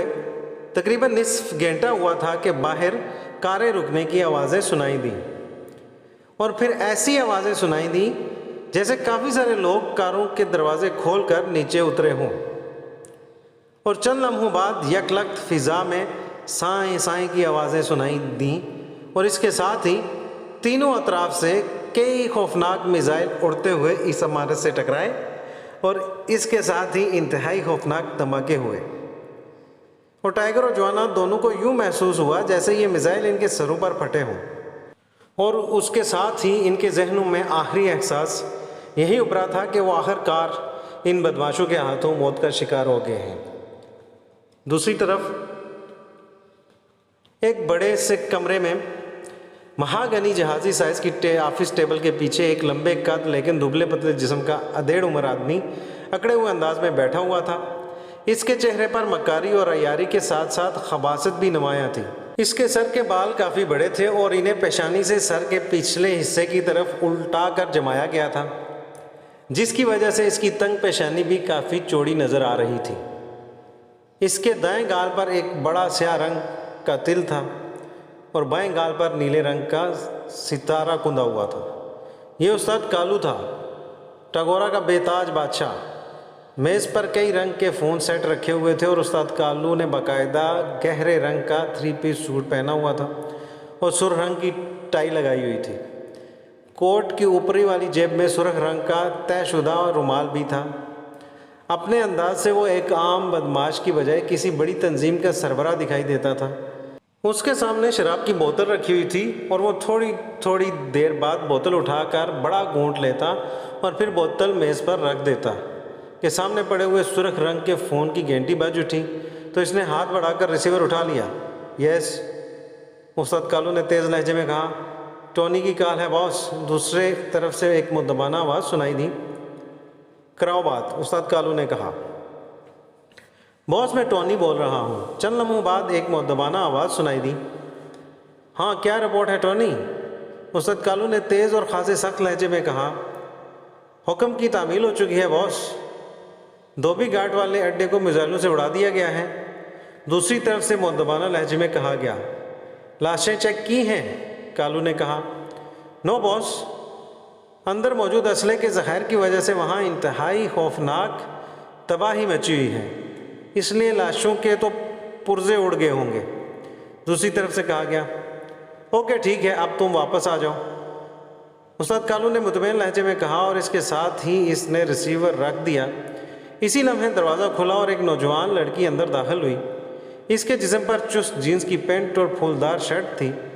वो हासी खुशरूह लड़की थी।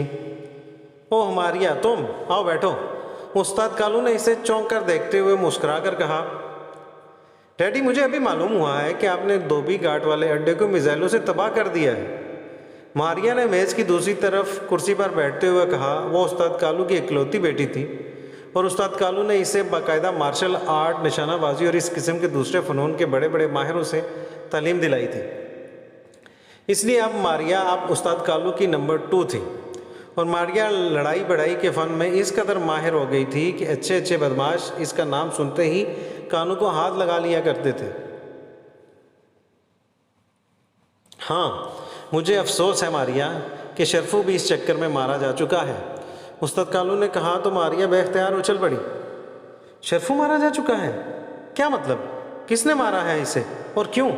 मारिया ने होंठ चबाते हुए कहा। इसके चेहरे पर अफसोस के साथ साथ गुस्से के तासुरात उभर आए थे, क्योंकि शरफू और इसके दरमियान गहरे दोस्ताना ताल्लुकात थे और पूरे गैंग में ये बात मशहूर थी कि मारिया और शरफू की शादी हो जाएगी और उस्ताद कालू भी शरफू को बेहद पसंद करता था। 2 आदमी हमारे खिलाफ काम कर रहे थे। इनमें से एक का नाम टाइगर है। वो दारुल हुकूमत की ज़ेर ज़मीन दुनिया का आदमी है और बड़े बड़े कामों में हाथ डालने का आदी है। दूसरा एक देव हैकल हबशी है, इसका नाम जोआना है और वो एक तंजीम स्नैक किलर्स का चीफ है और कुछ अरसा कबल इसने दारुल हुकूमत के एक होटल में इंतहाई बेदर्दी से कत्लेआम कर दिया था। बहरहाल वो टागोरा में हमारे सेटअप के ख़िलाफ़ काम कर रहे थे कि अचानक मुझे इतला मिली कि इन दोनों ने एक मुकामी बदमाश बोला के क्लब में दाखिल होकर वहाँ बोला को हलाक कर दिया है और वहाँ शरफू का छोटा भाई करामत भी हलाक हो गया। मैंने शरफू से बात की तो शरफू ने मुझे बताया कि इसे करामत की हलाकत की इतला मिल चुकी है और इसके आदमी इन दोनों को तलाश कर रहे हैं और इसने अपने आदमी को कह दिया है कि वो इन्हें हलाक करने की बजाय बेहोश करके धोबी घाट वाले अड्डे में ले जाकर जंजीरों में जकड़ दें, क्योंकि शरफू अपने हाथों से अपने भाई करामत की मौत का इंतकाम इन दोनों से लेना चाहता था। मैं चूँकि शरफू की फितरत से वाकिफ़ था इसलिए मैंने कोई एतराज़ ना किया। फिर अचानक मुझे शरफू की कॉल मिली, लेकिन मैंने पहचान लिया कि ये शरफू नहीं बोल रहा। मैंने वॉइस चेकिंग करने वाली मशीन ऑन कर दी तो ये बात कंफर्म हो गई कि बोलने वाला शरफू नहीं है। अलबत्ता कॉल धोबी घाट वाले अड्डे से ही हो रही थी। मैंने इस आदमी को कह दिया कि मैं खुद आ रहा हूँ, तो मैं मालूम है कि धोबी घाट वाले अड्डे में मैंने खुसूसी इंतज़ामात कर रखे हैं। सोचे मैंने ऑपरेशन रूम में जाकर वहाँ की चेकिंग की तो स्क्रीन में सब कुछ नज़र आ गया। शरफू जंजीरों में जकड़ा हुआ था, इसके जिस्म पर इंतहाई बेदर्दी से कोड़े बरसाए गए थे और वह हलाक हो चुका था। इसके साथी भी हलाक हो चुके थे और वहाँ वही दोनों टाइगर और जोआना सही सलामत मौजूद थे और वो मेरा इंतज़ार कर रहे थे ताकि मुझे पकड़कर हलाक कर सके। जिस पर मैंने टोनी को हुक्म दिया कि धोबी घाट वाले अड्डे को मिसाइलों से उड़ा दिया जाए और अभी इसकी रिपोर्ट मिली है कि इसने हुक्म की तामील कर दी और चूँकि वहाँ असले का स्टोर भी था इसलिए वहाँ ऐसी खौफनाक तबाही हुई है कि वहाँ लाशों के भी पुर्जे उड़ गए होंगे। उस्ताद कालू ने पूरी तफसील बताते हुए कहा तो मारिया ने बेख्तियार एक तवील सांस लिया। आपने मेरे दिल में ये बताकर ठंडक डाल दी कि आपने फौरी तौर पर शर्फू की मौत का इंतकाम ले लिया है। मारिया ने कहा, मुझे मालूम है मारिया कि तुम शर्फू को पसंद करती हो और तुम इससे शादी करना चाहती थी, लेकिन हमारे पेशे में मौत और ज़िंदगी हमेशा साथ साथ हैं, इससे तुम ज़्यादा अफसोस मत करना। उस्ताद कालू ने कहा, मुझे वाकई शर्फू की मौत का अफसोस हुआ है डैडी, लेकिन मैंने शर्फू से शादी का कभी सोचा भी ना था। शर्फू सिर्फ मेरा दोस्त था और बस। वो आम जहनी सतह का आदमी था, जबकि मैं तो उससे शादी करूँगी जो बुलंद जहनी सतह का हो, मेरी तरह। इसलिए आप बेफिक्र रहें। मारिया ने कहा तो उस्ताद कालू के चेहरे पर इत्मीनान के तासुरात उभर आए और फिर इससे पहले कि मज़ीद कोई बात होती, सफ़ेद रंग के फ़ोन की घंटी बज उठी और उस्ताद कालू बेख्तियार चौंक पड़ा, क्योंकि ये डायरेक्ट फ़ोन था और इस फ़ोन का नंबर सिर्फ बैरून मुल्क इसके ख़ास आदमी को ही मालूम था। इसलिए इस फ़ोन की घंटी बजने का मतलब था कि कॉल बैरून मुल्क से की जा रही है। इसने हाथ बढ़ाकर रिसीवर उठा लिया। डेज़ी बोल रहा हूँ उस्ताद कालू, अक्रेमिया से। दूसरी तरफ से एक आवाज़ सुनाई दी तो उस्ताद कालू बेख्तियार उछल पड़ा, क्योंकि डेज़ी मनशियात की स्मगलिंग में मुलव्वस एक बड़ी तंजीम का हेड था और इसका पाक एशिया में भी मनशियात की स्मगलिंग का एक नेटवर्क मौजूद था। ओह डेज़ी, तुम? क्या बात है, बड़े अरसे बाद कॉल की है, उस्ताद कालू ने बेतकल्लुफ़ाना लहजे में कहा, क्योंकि इसके और डेज़ी के दरमियान खासे बेतकल्लुफ़ाना ताल्लुकात थे। इसके साथ ही इसने लाउड का बटन भी प्रेस कर दिया। मुझे मालूम है कि ब्लैक मास्क ने पाक एशिया में काम बंद कर दिया है, हालांकि तुम इस नेटवर्क के यहाँ के अमली इंचार्ज हो और तुम्हारी सलाहियतों के बारे में मुझे भी मालूम है। दूसरी तरफ से डेज़ी ने कहा, हाँ, यहाँ दरअसल एक तंजीम है, स्नेक किलर्स। इसने हमारे ख़िलाफ़ काम शुरू कर दिया था और सुना है कि इस तंजीम के पीछे पाक एशिया सीक्रेट सर्विस का हाथ है। और ब्लैक मास्क के यहाँ के नुमाइंदे आर्थर ने हमाकत की कि इस तंजीम के 2 सरगनों पर कातलाना हमला कराया। वो तो बच गए, अलबत्ता सीक्रेट सर्विस आर्थर के पीछे लग गई और फिर चीफ आर्थर को रॉबर्ट के हाथों हलाक करा दिया गया, ताकि इस आर्थर की वजह से ये लोग चीफ तक ना पहुँच सकें। और इसके साथ ही चीफ ने काम भी बंद करा दिया है। लेकिन अभी थोड़ी देर पहले इन दोनों सरगनों को मैं हलाक करा चुका हूँ, इसलिए अब मैं चीफ को इसकी इतला दूंगा। ये काम दोबारा शुरू हो जाएगा। उस्ताद कालू ने तफसील से जवाब देते हुए कहा, ओ सुनो, इसे अभी इतला ना देना। डेज़ी ने कहा तो उस्ताद कालू बेख्तियार उछल पड़ा। इसके चेहरे पर हैरत के तासुरात उभर आए थे। क्यों, क्या मतलब? क्यों ना दूँ? क्या कोई खास वजह है? उस्ताद कालू ने हैरत भरे लहजे में कहा, सुनो, ब्लैक मास ने बहादुरिस्तान खसूसी असले की खसूसी सप्लाई भिजवानी है। इसने कोशिश की कि पाक एशिया की बजाय काफरिस्तान से ये सप्लाई भिजवा दे, लेकिन काफरिस्तान में भी ब्लैक मास का नेटवर्क ख़त्म कर दिया गया है। इसलिए अब ब्लैक मास ने मेरी खिदमत हासिल की हैं कि मैं अपने नेटवर्क के ज़रिए सप्लाई बहादुरिस्तान पहुँचा दूँ, और मैंने ये काम ले लिया है। अब तुमने इसे इतला दे दी तो फिर वो मुझसे ये मिशन वापस ले लेगा। मैं भारी मुआवजे से महरूम हो जाऊंगा, इसलिए मैंने तुम्हें कहा कि अभी इतला ना दो। जब यह सप्लाई बहादुरिस्तान पहुंच जाए तब दे देना, डेज़ी ने कहा। लेकिन डेज़ी, इस तरह हमें क्या मिलेगा? वैसे भी हम अब हाथ पर हाथ रखे बैठे हुए हैं, इसलिए तो मैंने इन दोनों का खात्मा कराया था ताकि काम दोबारा शुरू हो सके। उस्ताद कालू ने कहा, तुम्हें इससे ज़्यादा मिलेगा जितना ब्लैक मास बेचती हैं। मैंने तुम्हें फ़ोन भी इसीलिए किया था। ये तो अच्छा हुआ कि तुमने बता दिया कि ख़तरे वाले लोग ख़त्म हो गए हैं, वरना मैं तो इनकी ज़िंदगी में भी ख़तरा मोल लेने पर तैयार था। बहरहाल अब तो वैसे भी कोई ख़तरा नहीं रहा। ये काम अब भी तुम ही करोगे, लेकिन काम मेरा होगा, डेज़ी ने कहा। ओह, मैं समझ गया, लेकिन तुम्हारा यहाँ अपना भी नेटवर्क है, तुम इससे काम क्यों नहीं ले लेते? उस्ताद कालू ने कहा, मैंने सारी सूरत हाल को अच्छी तरीके चेक किया है। असला और मनशियात की सप्लाई में ज़मीन आसमान का फ़र्क है, इसलिए मैं इस नतीजे पर पहुंचा हूं कि मेरा नेटवर्क इस पर इस अंदाज में कामयाबी से काम नहीं कर सकता जिस तरह तुम काम करते हो, डेज़ी ने कहा। हाँ, ये बात तो है। बहरहाल ठीक है, अगर तुम्हें कोई फ़ायदा होता है और हमें कोई नुकसान नहीं होता तो मुझे कोई एतराज़ नहीं है, उस्ताद कालू ने जवाब देते हुए कहा। ओके, फिर तैयार रहना, मैं 1 हफ्ते बाद तुम्हारे पास पहुंच जाऊंगा और फिर काम आगे बढ़ाएंगे, डेज़ी ने कहा। ठीक है, मैं तैयार हूँ। उस्ताद कालू ने कहा और दूसरी तरफ से ओके के अल्फाज सुनकर इसने रिसीवर रख दिया। यह खसूसी सप्लाई किस असले की होगी डैडी? मारिया ने कहा क्योंकि कालू ने इसकी वजह से ही लाउड का बटन ऑन कर दिया था, इसलिए मारिया डेजी और कालू के दरमियान होने वाली तमाम बातचीत सुन रही थी। वो डेजी को भी अच्छी तरह जानती थी और डेजी भी इसे अच्छी तरह वाकिफ था। और चूँकि सारे अमली काम मारिया ही करती थी, इसलिए मारिया ने पूछा था।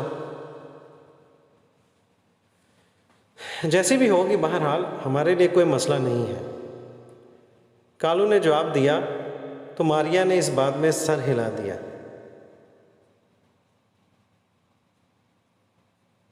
दूसरी तरफ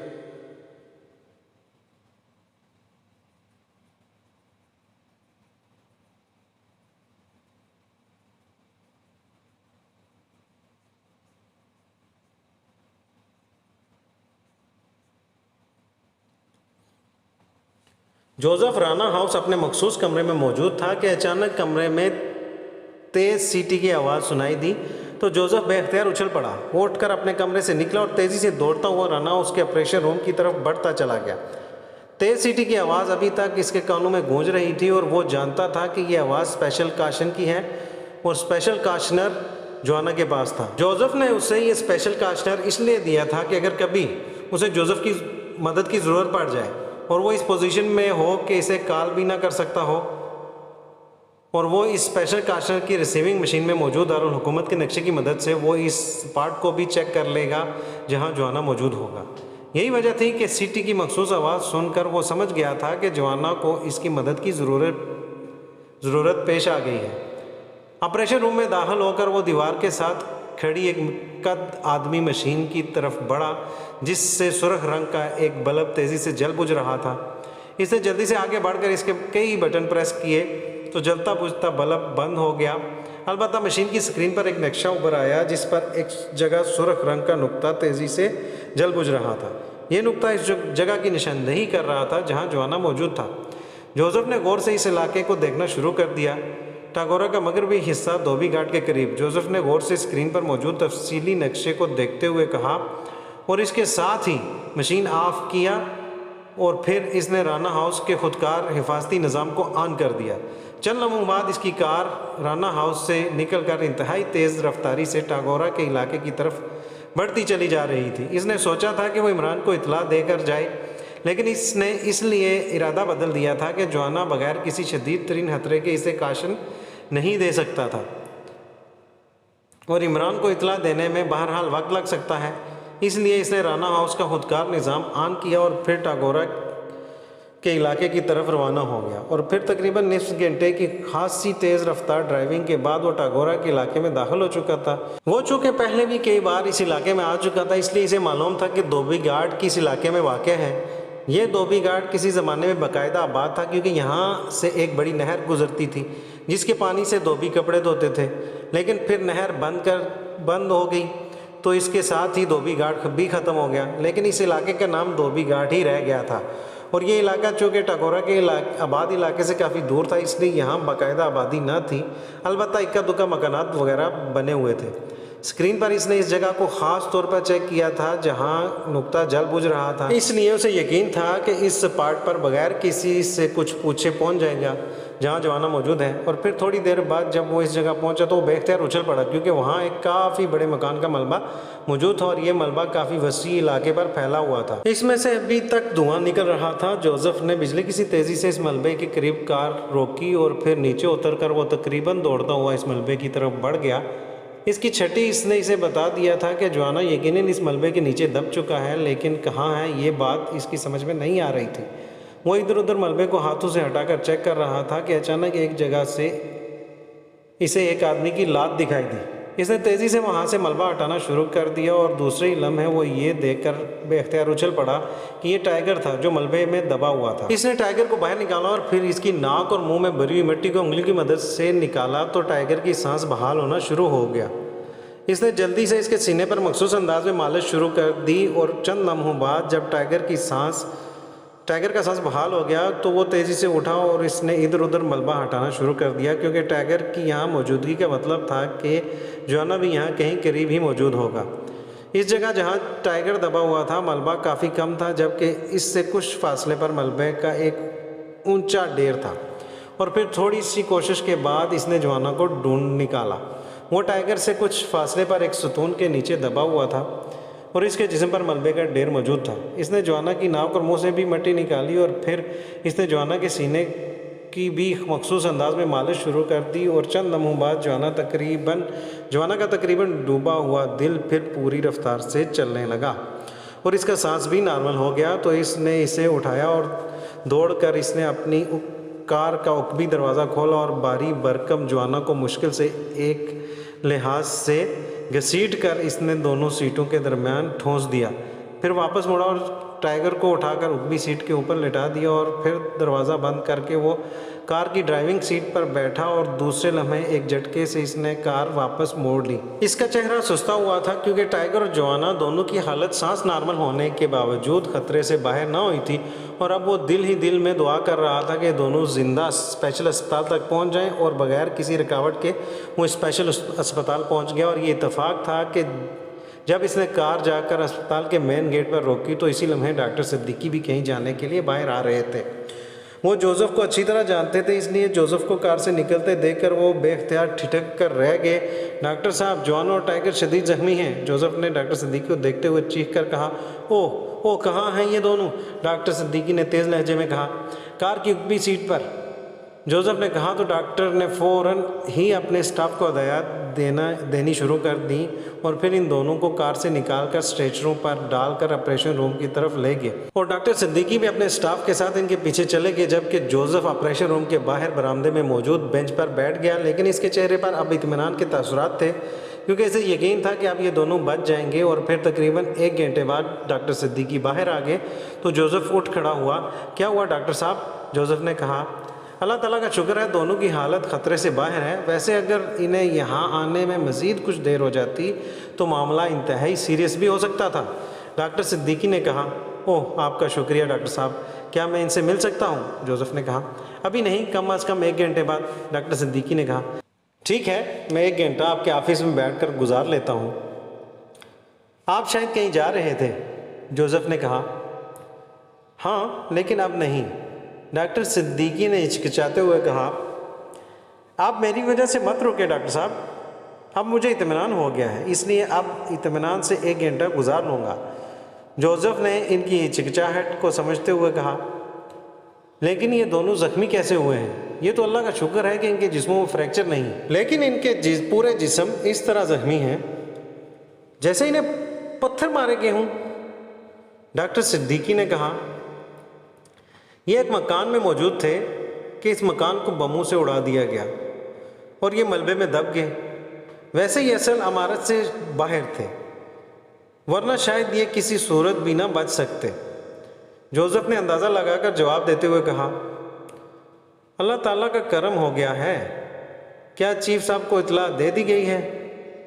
डॉक्टर सिद्दीकी ने ऑफिस में दाखिल होते हुए कहा। नहीं, ये स्नैक किलर्स के मिशन में ज़ख्मी हुए हैं। मैं बॉस इमरान को इतला दे दूंगा, फिर वो खुद ही चीफ को बता देंगे, जोसेफ ने कहा। ओह, तो ये वही मसला है जिसमें पहले भी शदीद ज़ख्मी हुए थे, कार पर बम मारा गया था, डॉक्टर सिद्दीकी ने हैरत भरे लहजे में कहा। जी हाँ, वही सिलसिला है। बहरहाल ऐसे कामों में ऐसा तो होता ही रहता है, जोसेफ ने कहा। और डॉक्टर सिद्दीकी ने इस बात में सर हिला दिया और फिर चपरासी को बुलाकर उन्होंने जोसेफ के लिए जूस लाने का आर्डर दिया और फिर जोसेफ से माजत करके वो दफ्तर से बाहर चले गए। अलबत्ता वो स्टाफ को हदायत दे गए थे कि 1 घंटे बाद जोसेफ को जोआना और टाइगर के पास पहुंचा दिया जाए। जोसेफ ने उनके जाने के बाद फ़ोन का रिसीवर उठाया और तेज़ी से नंबर प्रेस करने शुरू कर दिए। उसे इमरान बता चुका था कि ब्लैक ज़ीरो किसी मिशन पर मुल्क से बाहर गया हुआ है, इसलिए इसकी वापसी तक वो दानिश मंजिल में ही रहेगा। इसलिए इसने डॉक्टर सिद्दीकी के सामने फ़ोन ना किया था और अब डॉक्टर सिद्दीकी के जाने के बाद इसने दानिश मंजिल के नंबर प्रेस किए थे, X2, दूसरी तरफ से मखसूस आवाज़ सुनाई दी। जोसेफ बोल रहा हूँ बॉस, स्पेशल अस्पताल से। जोसेफ ने कहा, क्या मतलब? क्या बराना हाउस का नाम तब्दील कर दिया है तुमने? इस बार दूसरी तरफ से इमरान ने अपने असर और लब और लहजे में बात करते हुए कहा, नहीं बॉस, रना हाउस तो रना हाउस ही है। मैं वाकई स्पेशल अस्पताल से कॉल कर रहा हूँ। जोआना और टाइगर दोनों शदीद ज़ख्मी हो गए थे, इसलिए इन्हें मैं बराह रास्त यहाँ लाया हूँ। अब इनकी हालत खतरे से बाहर हुई तो मैं आपको इतला दे रहा हूँ। जोसेफ ने जवाब देते हुए कहा, कैसे ज़ख्मी हुए हैं ये दोनों? इमरान का लहजा यकलख्त सर्द हो गया था और जोसेफ ने स्पेशल काशन की कॉल मिलने से कार लेकर टागोरा इसे धोबी घाट के इलाके में जाने और वहाँ इन दोनों को मलबे में दबे हुए होने से लेकर इन्हें यहाँ तक ले आने की पूरी तफसील बता दी। इंतहाई गफलत और नाकारा कारकर्दगी है। इमरान का लहजा इंतहाई सर्द हो गया था। यस बॉस, मैं भी यही सोच रहा हूँ, जोसेफ ने जवाब देते हुए कहा। तुम इनसे मिलकर तफसील हासिल करो और फिर मुझे रिपोर्ट दो। अगर इन्होंने वाकई गफलत की है तो इन्हें इसकी इंतहाई सख्त सज़ा मिलेगी। दूसरी तरफ से इमरान ने गुर्राते हुए लहजे में कहा और इसके साथ ही राब्ता ख़त्म हो गया तो जोसेफ ने रिसीवर रख दिया। वो वाकई ख़ुद भी इस नतीजे पर पहुंचा था कि ये सब कुछ टाइगर और जोआना की गफलत की वजह से हुआ है, इसलिए इसने इमरान की बात की तस्दीक कर दी थी। और फिर 1 घंटे बाद एक डॉक्टर इसे अपने साथ स्पेशल रूम में ले गया जहां जोआना और टाइगर बेड पर लेटे हुए थे। ओह जोसेफ, तुम, इसका मतलब है कि तुम हमें यहाँ अस्पताल ले आए हो? जोआना और टाइगर ने जोसेफ को देखते हुए कहा, हाँ, मुझे तुम्हारा स्पेशल काशन मिल गया था। जोसेफ ने बेड के साथ पड़ी हुई कुर्सी पर बैठते हुए कहा और फिर इसने काशन मिलने से लेकर इन्हें यहाँ तक पहुँचाने की तफसील बता दी। तुम्हारा शुक्रिया जोसेफ, वरना हम वहीं मलबे में ही दबे दबे हलाक हो जाते। टाइगर ने कहा, लेकिन तुम्हारे साथ हुआ क्या था? मुझे तफसील तो बताओ। जोसेफ ने कहा तो टाइगर ने इसे बोले कि क्लब में जाने से लेकर बेहोश होकर इस मकान में पहुंचने और शरफों से होने वाली लड़ाई और इसके बाद कालू से होने वाली बातचीत तक की सारी तफसील बता दी। हम वहाँ इमारत के बरौनी हिस्से में कालों के इंतज़ार में छुपे हुए थे कि अचानक तीनों अतराफ से मिसाइल फायर हुए और हम संभल ही ना सके। टाइगर ने कहा, बस मुझे सिर्फ इतना याद है कि मिसाइल फायर होते ही मैंने कलाई में मौजूद स्पेशल काशनर का बटन प्रेस किया था। इसके बाद क्या हुआ इसका मुझे इल्म नहीं हो सका। जोआना ने जवाब देते हुए कहा, इसका मतलब है कि बॉस की बात दुरुस्त है, तुम दोनों ने वाकई गफलत से काम लिया है। जोसेफ ने मुंह बनाते हुए कहा, बॉस का ख्याल है? क्या मतलब? दोनों ने चौंक कर हैरत भरे लहजे में कहा तो जोसेफ ने इमरान को इतला देने और इसके जवाब के बारे में तफसील बता दी। हमारे दरअसल वहमो गुमान में भी न था कि कालू खुद आने की बजाय इस तरह की वारदात करेगा, वरना हम शायद इतनी आसानी से मार ना खाते। टाइगर ने कहा, मास्टर की बात दुरुस्त है टाइगर, वाकई हमसे हमाकत हुई है। असल में तुमने शरफों के लहजे में बात की है, इससे ये सारी बात सामने आई है। शरफो इसका ख़ास आदमी था, इसलिए वो लाजमन ये समझ गया होगा कि शरफो की बजाय कोई और बोल रहा है। हमें इस पॉइंट को सामने रख कर काम करना चाहिए था। जोआना ने कहा, हाँ तुम्हारी बात दुरुस्त है, बस ख्याल नहीं आया इस बात का, वरना हम इस मकान से बाहर रहकर भी इस कालू को चेक कर सकते थे। टाइगर ने भी तवील सांस लेते हुए कहा, मास्टर से मेरी बात कराओ जोसेफ, मैं एतराफ़ करने के लिए तैयार हूँ और मास्टर जो सज़ा देना चाहे मैं इसे भुगतने के लिए भी तैयार हूँ। जोआना ने कहा, बॉस को यकीनन इस बात पर गुस्सा होगा कि तुम आम से बदमाशों और गुंडों के हाथों दोबारा अस्पताल पहुँच गए हो। बहरहाल मैं खुद बॉस से बात कर लूँगा, लेकिन अब आइंदा तुमसे गफलत नहीं होनी चाहिए। जोसेफ ने कहा, मैं मास्टर से माजत कर लूँगा, ये काम वाकई मेरे बस का नहीं है।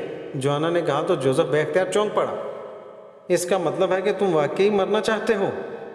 जोसेफ ने कहा तो जोआना के चेहरे पर हैरत के तासुरात उभर आए। क्या मतलब? ये तुम क्या कह रहे हो? जोआना ने हैरत भरे लहजे में कहा, तुमने अपनी नाकामी का एतराफ़ किया है जोआना, और ये बात तुमने मेरे सामने कर दी है, लेकिन अगर ये बात तुम बॉस के सामने करोगे तो बॉस अपने हाथों से तुम्हें गोली मार देगा। मायूस और नाकाम लोगों से इसे जिस कदर नफरत है, इतनी शायद इसे किसी से भी ना हो, और ये बर्दाश्त ही नहीं कर सकता कि मायूस और नाकाम आदमी जिंदा रह जाए। जोसेफ ने सर्द लहजे में कहा तो जोआना ने बेख्तियार एक तवील सांस ली। तुम्हारी बात दुरुस्त है, मुझे वाकई इसका ख्याल ना आया था, लेकिन अब मास्टर जो नाराज़ है, इसका क्या किया जाए? जोआना ने कहा, तुमने मेरे सामने अपनी गलती का एतराफ़ किया है और ये बात मेरे नज़दीक एक आदमी की अज़मत की दलील है कि वो अपनी गलती का कोई जवाज़ बनाने की बजाय इसका एतराफ़ कर ले। और मैं ये बात जब बॉस को बताऊंगा तो इसकी नाराज़गी दूर हो जाएगी। ये बता दूं कि बॉस बार बार गलतियां माफ़ करने का आदी नहीं है, जोसेफ ने कहा और उठ खड़ा हुआ। क्या बात है? जोसेफ ने कहा, तुमने ये केस मुझे दिया था ये कह कर के टागोरा के इलाके की सफाई की जाए। शरफू और कालू वहाँ के हेड हैं।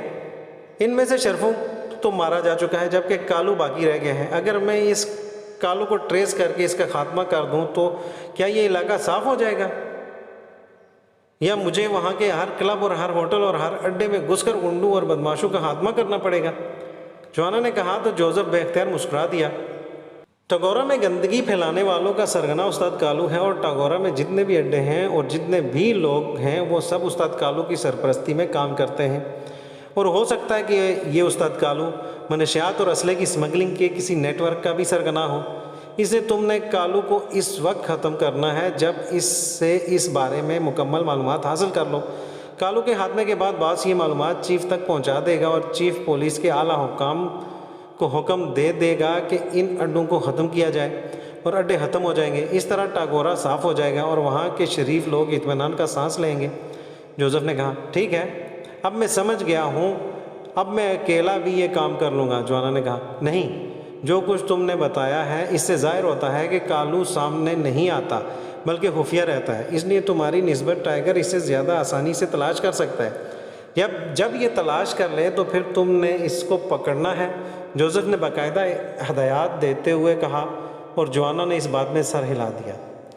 वैसे जोसेफ, मैं काफ़ी देर से तुम्हारी बातें सुन रहा हूँ। मुझे बाज़ औक़ात हैरत होती कि तुम जो सवाए विच डॉक्टरों, जंगल जानवर और देवी देवताओं के अलावा और कोई बात नहीं करते, कैसे ऐसी अक्लमंदाना बातें करते हो। अब तुमने जिस अंदाज में जोआना से बात की है ये अंदाज़ बिल्कुल इमरान साहब जैसा है।